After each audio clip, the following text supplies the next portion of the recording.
I'm Ashton Marcus, and I'm on location at Mysterium Theatre for the presentation of Jordan Beck's Peter Pan. Hi, I'm Ashton Marcus. I'm with KUCI, 88.9 FM in Irvine. You're? I'm Jordan Beck. I'm a writer and producer. I reside in Riverside, California. I produce Cabaret at the Merc down in Temecula with Jeremy Scott Lapp, my co-producer. This production of Peter Pan I wrote with my cousin, who's my collaborator on the project. He's a composer. We just started working on this back in, I believe it was 2009. It premiered in Redlands, California, and then we did a reading of it at DreamWorks as part of the DreamWorks ASCAP workshop. A couple years after that, made some revisions. I'm continuing to work as a lyricist on several different projects, working on a new show called Biting Broadway with Gerald Sternbach and Richard Hochberg, and I'm also working on a couple other projects as a writer. So why did you decide to write a musical about Peter Pan? Well, we were actually approached by a theater out in Redlands. They were looking at doing an original version of Peter Pan. And so at this time, we basically got handed this opportunity to do our own version. I think the story is near and dear to both of us, as you know, growing up with the story. I just felt like it was time to put our own little spin on it and give it a little bit more of a contemporary sound, because the only sound that's out there, and I love the classic version, you know, it's very with the Mary Martin version, Kathy Rigby, and I'm very familiar with it, but the music is, you know, is a little dated by today's standards, and I like the idea of having a boy play Peter Pan, and it's just another option for people to do Peter Pan. So did you add anything interesting to it? Maybe I seem to always see Captain Hook as being Peter Pan's father. I didn't see that in this play. Well, you know, every production of our versions, I'm not involved with this production other than that they licensed it from us to do. So there's productions that are licensed of it all over the place. I don't necessarily get to see them because they're not nearby. There's a production of it going up in England this summer. I probably going to be able to go out and see it. So this was near enough that my cousin and I got tickets to come and see it and check it out. I was not involved with the casting of this production or anything like that. So yeah, it is written to be performed by the same character traditionally. They just decided to cast it differently. So what do you think of the performance so far then? Oh yeah, it's I love watching different spins on it, and it's always fun to come and see other people performing your work. All right. Well, thank you very much for being on the show. Of course. Thank you. I mean, to hear that, that's what I want to hear. That's what I want to hear. Hi. Thank you. Yeah. Hey, You mind if I record this? Sure, go for it. Yeah. What do you got? In fact, my workers at my workplace overhear me humming the music to this. Yeah. And so they're all coming Saturday now. Oh, you're kidding me. Okay, I'm really flattered. Because, you know, if you can get them by the melody, then that says it's a good melody, you know? Yeah, no, just on the music alone, they want to come see it. Yeah. Now, Jordan wrote the lyrics, so I actually just wrote the musical side of it. Right. So arranged on the piano, wrote the melody, and all that stuff. Well, but it's his lyrics, gorgeous. It's going to stick with me for a long time. Thanks, man. I appreciate that. It's been a lot of fun. It's been really a joy. Hi, my name is Ashton Marcus. I'm with KUCI, 88.9 FM in Irvine, and you're? I'm Jonathan May. I composed the music for Peter Pan. Jordan Beck and myself composed it in 2008, and we're really proud to be here and see it performed by a great group. They're doing a great job. Could you tell me a little bit about the music style? Sure, yeah. I'm actually really influenced. I was classically trained, and I also studied jazz. So there's definitely some jazz influences in the score, but also very pop heavy as well. You know, I grew up on all the, it's funny, when I was 12 or 13, I was getting the Backstreet Boys albums, and, you know, that's kind of, I was getting the pop music thrown at me. So, not that it's Backstreet Boys driven by any means, but certainly has elements of pop and jazz, I think, that really drive it. So, and classical as well, too. It's just a hodgepodge of styles and things I love. I wouldn't say predominantly there's one style. Also, cinematic, film music has really influenced me. So John Williams and Danny Elfman and those guys. So I think you hear elements of film in there. So. Yeah, so why'd you choose those styles? I could imagine someone saying, well, we like a modern version of Peter Pan, and they putting in like heavy rock or something like that, something really different. This seems more in aligned with the original. Why did you decide not to do that? To not go with the rock? Like do something really different, really different. Actually, I've actually seen some other versions of Peter Pan where they go way far out, and it gets real artsy and kind of far out. And I kind of wanted to stick with, I wanted it to be accessible. And I think the original score, the Mary Martin version, and I think it was the 60s, it's very accessible music. It's just a little dated. And I think, and in fact, you can take a lot of those songs and rearrange them in a more modern setting. So I just wanted to find a balance. I didn't want to go too far away, and my roots are, like I said, in classical and stuff. So I generally try to write real, try to stay home where people at where they like to hear, but also write, catchy melodies. So. Okay. Have you heard the new version of Annie, the movie version of Annie? I actually have. I've heard with Cameron Diaz, right? I've heard a couple of them. Yeah. Do you think that their style is similar to yours, or do you think it's different? Because I noticed they put a lot more percussions into it. Yeah, I mean, from what I understand, they just rearranged a lot of the songs, just with they took the original melody, original lyrics, and then they put this strange grooves. I'm not actually a huge fan of what they did.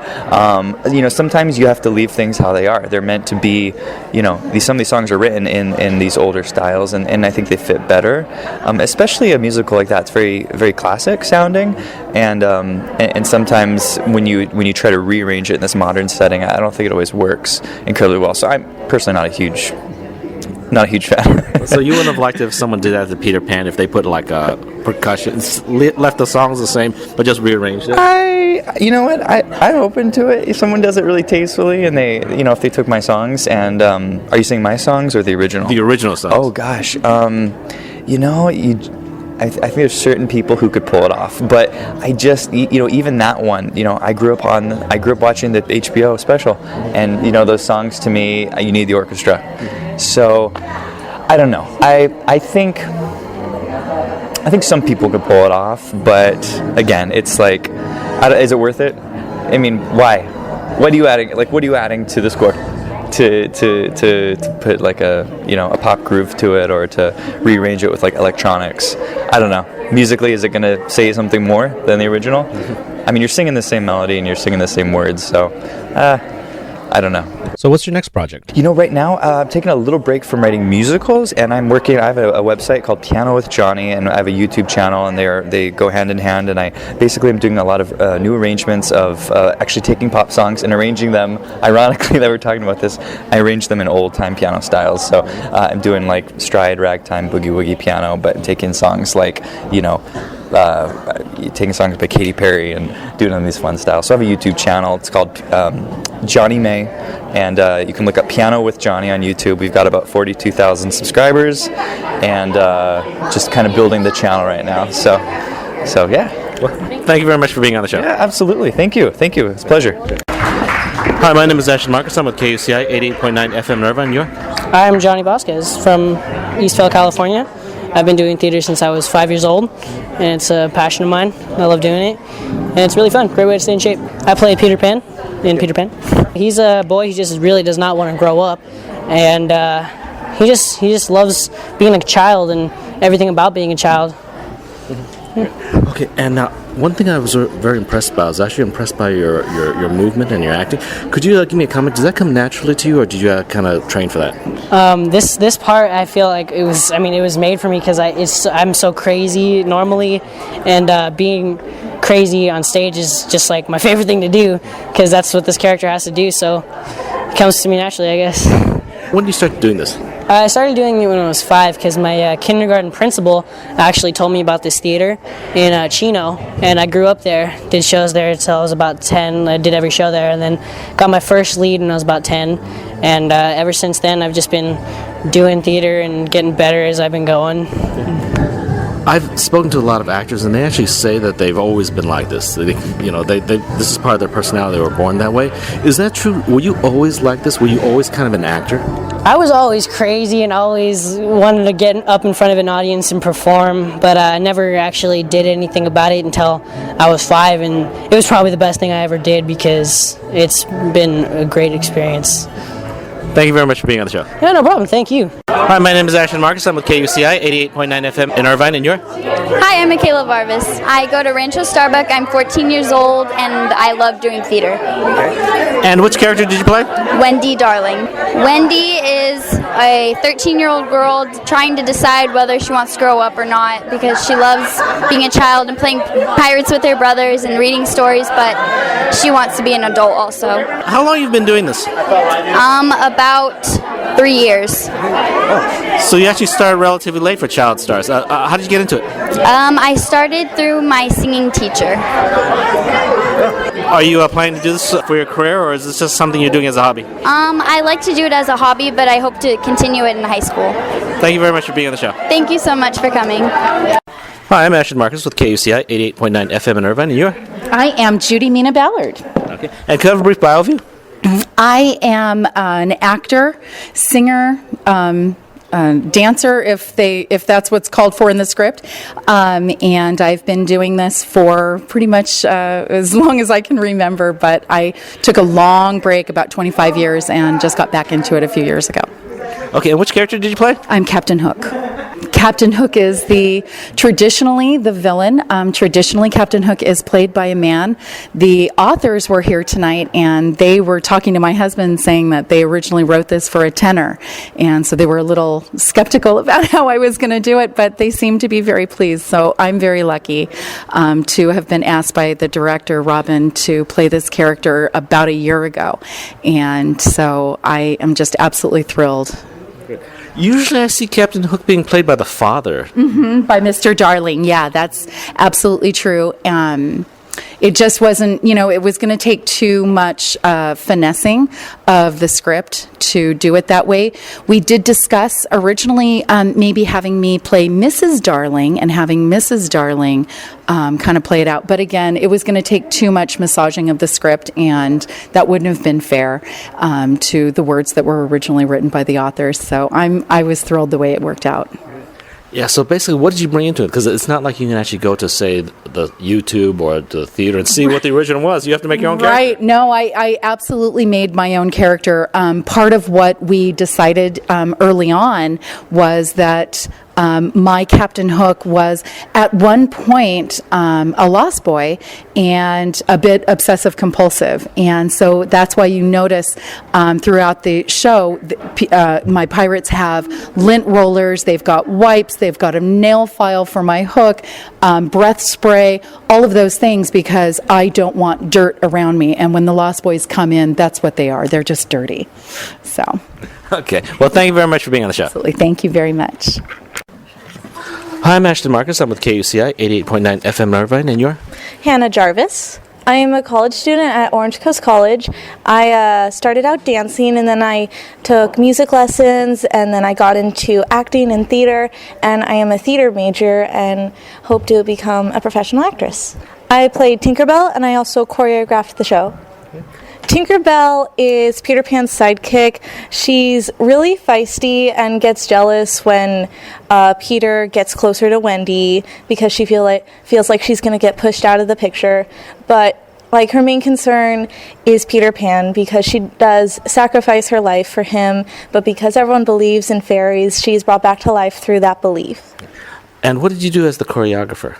As a choreographer, I choreographed the dances. I came up with the dance steps and thought out all the steps that all the kids had to do, and I looked through the script, listened to the music, thought about what would work best for all the kids and what they could do. Okay. One of the hardest problems I have doing radio was actually highlighting dance, because obviously you can't see it on the radio.